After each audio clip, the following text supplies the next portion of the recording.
right. Ooh, this is exciting. Hello, everyone. I am so grateful for this opportunity to speak today. I am so grateful for the opportunity to actually introduce a new theme for the month. Thank you, Reverend Carrie. This is one of my happy places, being in front of an audience. So thank you for this opportunity.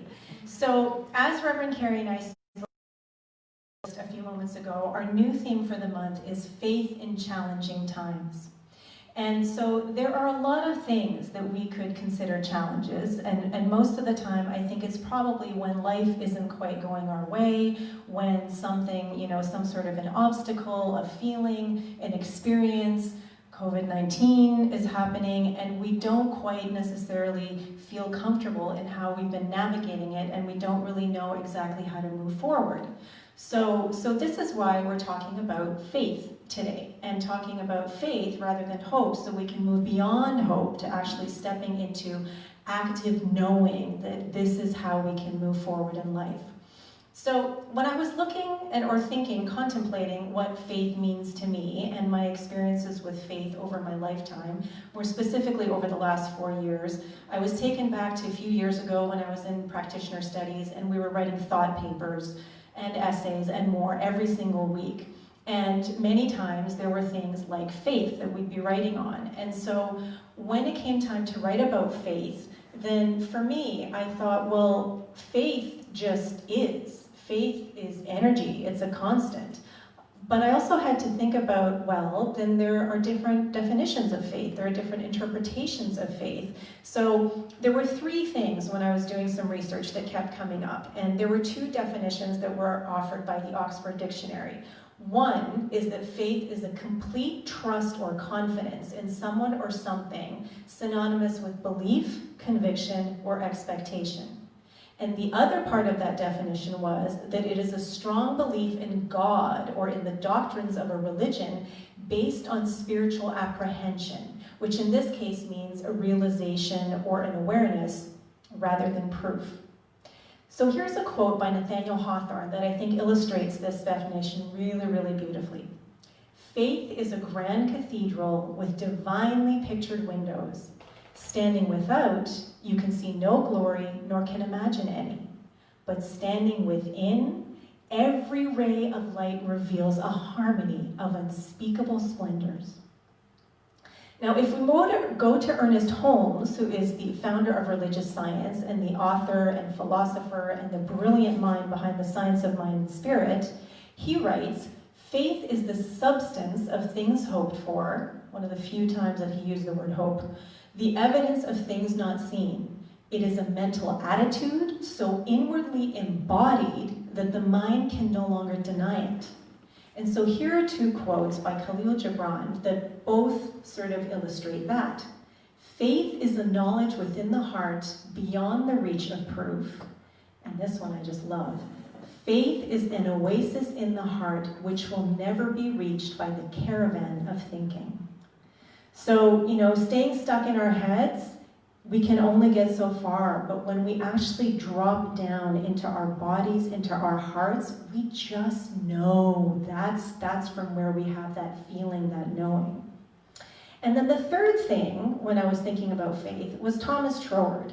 Thomas Troward, who was the biggest influence on Ernest Holmes, he said that faith is the active ingredient in spiritual mind treatment.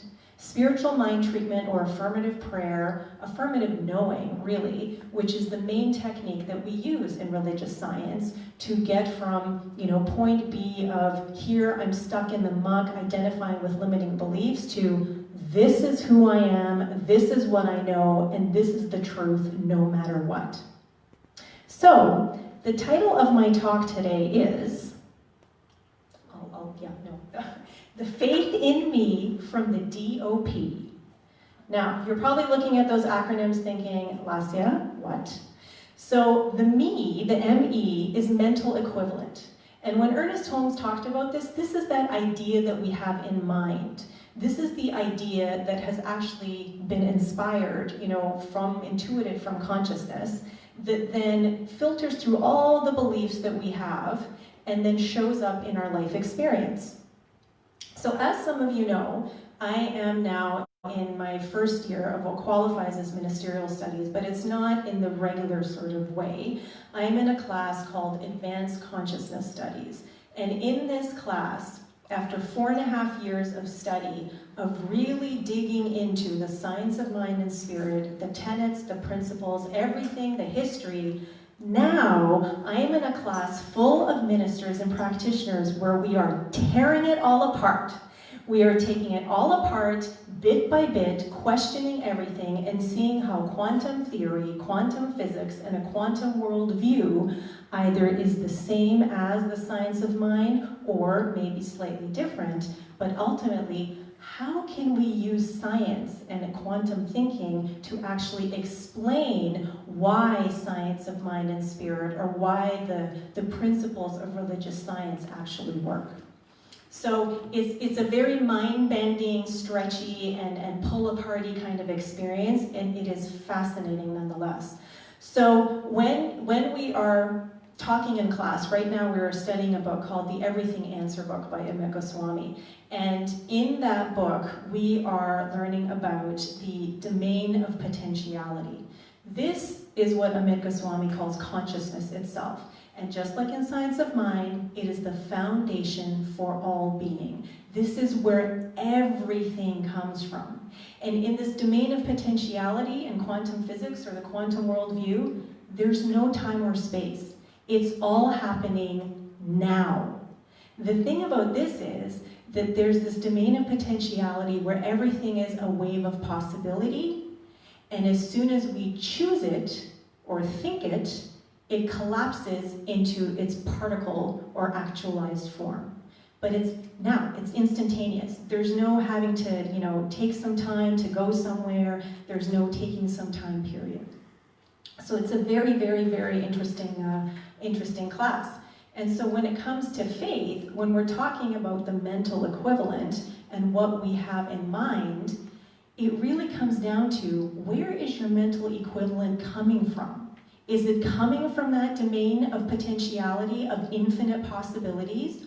Or is it coming from what you already know? Circumstances, things going on around you, how everybody else is acting, where you're just sort of repeating what you have already been experiencing. So this is where the subtleties of faith come in. So when we talk about that first definition of faith being a complete trust or confidence, this is when you just know, okay? You don't have to have any kind of proof, you just know. You can often inspire others with your steadfast or unwavering truth, or if you feel like you've lost your faith, you can lean into someone else's. And this works because of that main tenet of science of mind, oneness. So I have a question for you. Who here has seen the animated movie Sing that came out a few years ago? I know Darlene has, because we talked about it, and I know Glenn and Milana have, but they're filming, so can't raise their hands. Okay, so this movie, first of all, if you haven't seen it, even if you're not an animated movie fan, see it. It is so entertaining, it is so amazing, and it is all about faith. So we watched it last night, actually, but Glenn had originally brought it home from the library last year, and we watched it as a family. And the underlying premise of that entire movie is, don't let fear stop you from doing the thing you love. And the thing you love in the movie is singing. So not only is it the title of the movie, but it is a call to action. Sing.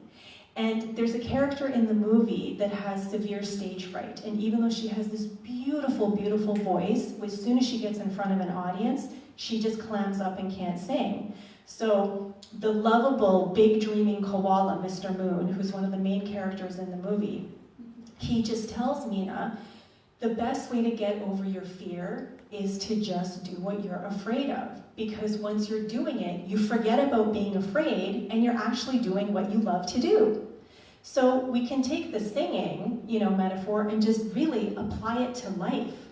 So instead of, being afraid of living the life you want to live the life you want to live, and then you can't be afraid. It's such a great story, and it is such a great movie with so much amazing music in it. All the characters have their own challenges and fears that they overcome, and then together they actually overcome a bigger challenge. And what started out as an initial idea and sort of inspiration ends up taking this sort of very different kind of route and becoming a more amazing, glorious, magnificent ending than anyone had ever imagined in the first place. There's some super amazing music along the way, and it just really is all about stepping into the faith that is always, always there, that is who and what you are. It can never be lost. And if you do feel like you've lost it, then you have others around you that you can lean on. So the point there, faith is always there because it is who and what we are. And that is true both in science of mind and in the quantum world. Now, if we go to that second part of the definition, where it's a strong belief in God or in the doctrines of a religion based on spiritual apprehension rather than proof, that's really the same thing as the first part, just on a bigger, more universal scale. And this is what we talk about in steps 1 and 2 of spiritual mind treatment, which is what Reverend Carey just did a few minutes ago. 1, I know there is just one thing. Call it God, call it consciousness, call it energy. That's all there is. Step 2, I know I am God. I am this consciousness. I am this energy. And so is everyone and everything. This is knowing it. This is feeling it in our bodies. This is not having to have any proof. This is just allowing for that incredible energy, that faith that we are, to just rise up from within and carry us forward from moment to moment to moment, allowing us to face our fears, move past them, and move forward, knowing that we are that faith.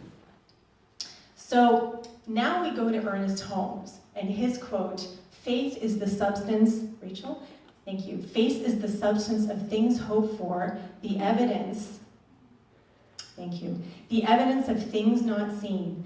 Faith is a mental attitude so inwardly embodied that the mind can no longer deny it."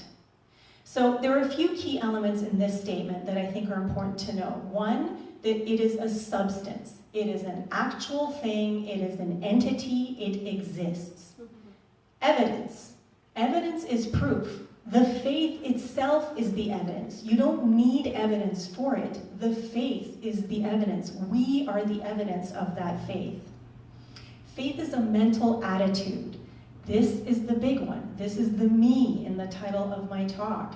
The mental attitude, the mental equivalent. What is it that you have in mind? What is it that you are focusing on? What is it that you are, I missed the slide before that, what is it that you are entertaining in your house? Your house, which is your mind. Reverend Rachel, thank you, yeah, if you could just, so when I was looking for some cool acronyms on faith, I found this one, which I hadn't heard before. Fear ain't in this house. And this picture is meant to be sort of a spooky picture from Halloween, like something sinister, might be happening. Halloween was yesterday, so fitting. But the idea here is that faith is what just eclipses any kind of fear. Back to that slide that we had at the beginning with the little kid dressed up as the superhero, God is bigger than any fear, so am I. That's what this is all about. And so when you are stepping into faith, when you are stepping into that grand cathedral where that harmony of unspeakable splendors is just pouring down on you, is emanating and radiating from within, then you are entertaining in your own house the mental equivalent of that infinite possibility, that domain of infinite potentiality where faith is all there is. And so that is how you can actually confidently say then, fear ain't in this house. So, Reverend Rachel, if you could go back to the next one, please. Okay, and so that is what we have to keep in mind when we're thinking of the mental equivalent. What are we creating from? Where is that idea in mind coming from? What are we entertaining in our house? And then the last part of this is the inwardly embodied part. This is the not just knowing it, this is knowing it. This is feeling it. How many times have you said something like, I can feel it in my bones. I can feel it with every fiber of my being. I know it with every fiber of my being. That's faith. That is so strong, so profound, that the mind can't possibly argue with it. And that's what Ernest Holmes is saying in his definition of faith. Which brings us to Thomas Troward, not yet, which brings us to Thomas Troward and the active ingredient in spiritual mind treatment. Now, Ernest Holmes went further and said that it was actually feeling. And it's interesting because if we look at the science of mind, when we talk about feelings, feelings are what we feel on the inside, and the emotions are the outpicturing of those feelings. Behind the feelings, though, are thoughts, and behind those thoughts are beliefs. In the quantum world, though, feeling is not so much a noun as it is a verb, an action. It is the actual movement of vital energy, sometimes referred to as prana or chi. The movement of energy. Movement of energy is the very definition of what? Spiritual mind treatment, the main technique that we use in our teaching to move from the limiting beliefs to this is who and what I am, and this is what I am living from. So even though there's a slight difference between science of mind and quantum physics, still, we are talking about feeling is so important in order to really, really step into the faith of who and what we are. Which brings us to something like COVID-19. Why is it so challenging? Why can it be so challenging for so many to navigate through these times and not be afraid, to not be worried, to not be anxious, to not feel depressed? Well, if we're talking in science of mind terms, then this is where race consciousness comes into play. Race consciousness is part of those beliefs, part of those memories that are residing in subjective mind, subjective universal mind, which houses all beliefs, never mind limiting, all beliefs, all memories of all time, including race consciousness, or what we can also call consensus or even groupthink. And think about it, if the entire world is thinking about COVID-19, if there are billions of people on the planet right now that are worried, that are frustrated, that are afraid, that are angry, that are wondering, when is this going to end so I can get back to living my normal life, is it any wonder that it can feel so incredibly challenging to think something different? Okay, so if we go to quantum physics, then Amit Goswami writes in that Everything Answer book, the mistake we make is that we tend to think we choose with our own individual consciousness. And so this speaks to choice. In Science of Mind and Spirit, we say we are a choice to think, believe, to do something different. You know, change your thinking, change your life. Really behind the thoughts, change your beliefs, change your life.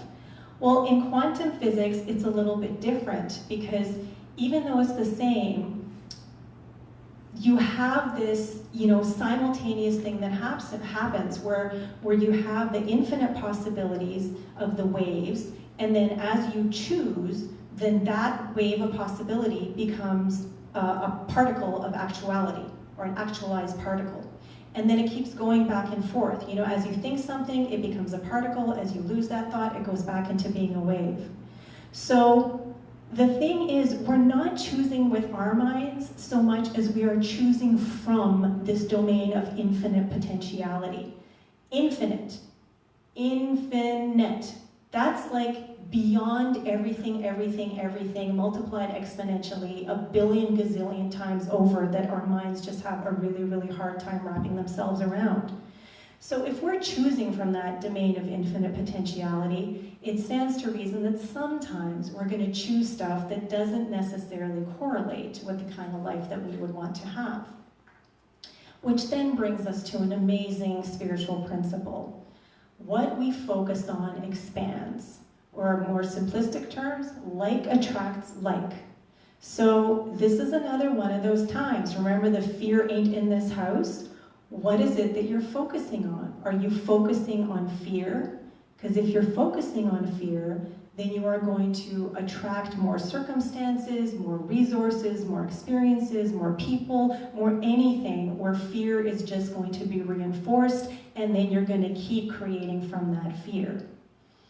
Now, I found a quote by Philip Gully that says, "Fear can keep us up all night long, but faith makes one beautiful pillow."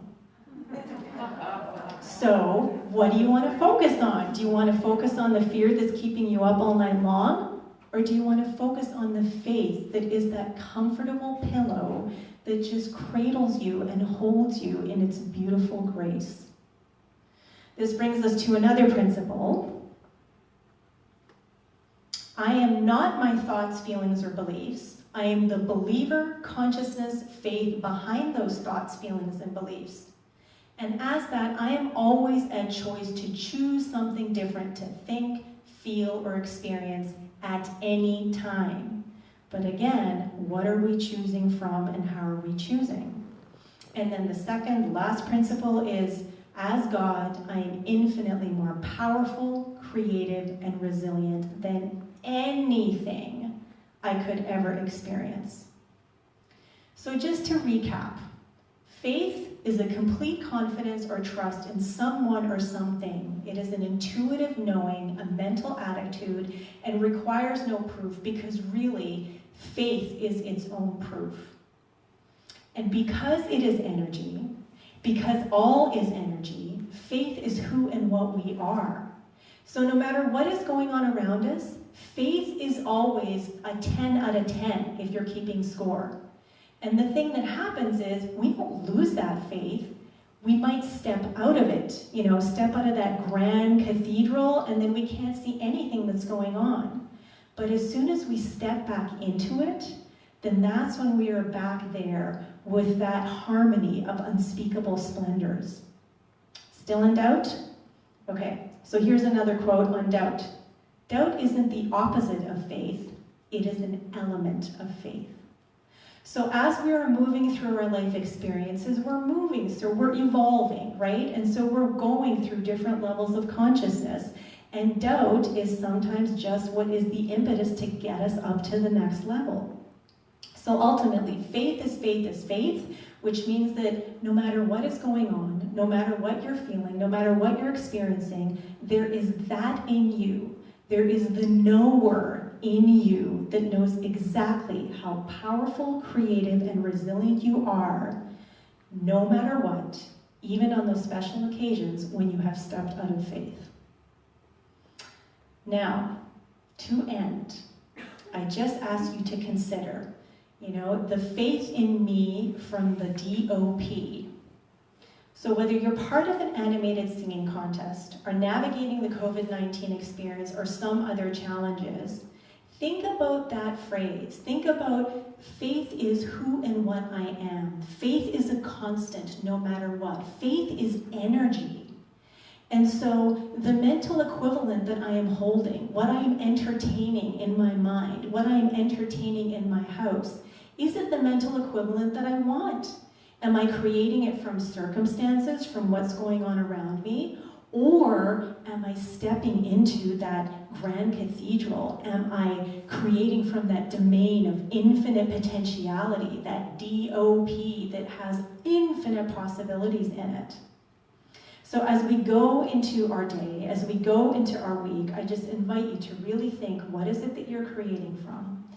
And then how you are stepping into your faith. And as you do, know that when you step into your faith, when you know exactly who and what you are and you feel that energy flowing through every single fiber of your being, you feel those unspeakable splendors and that harmony just like resonating and vibrating every single part of you, you are standing there boldly, confidently declaring, fear ain't in this house. And so it is.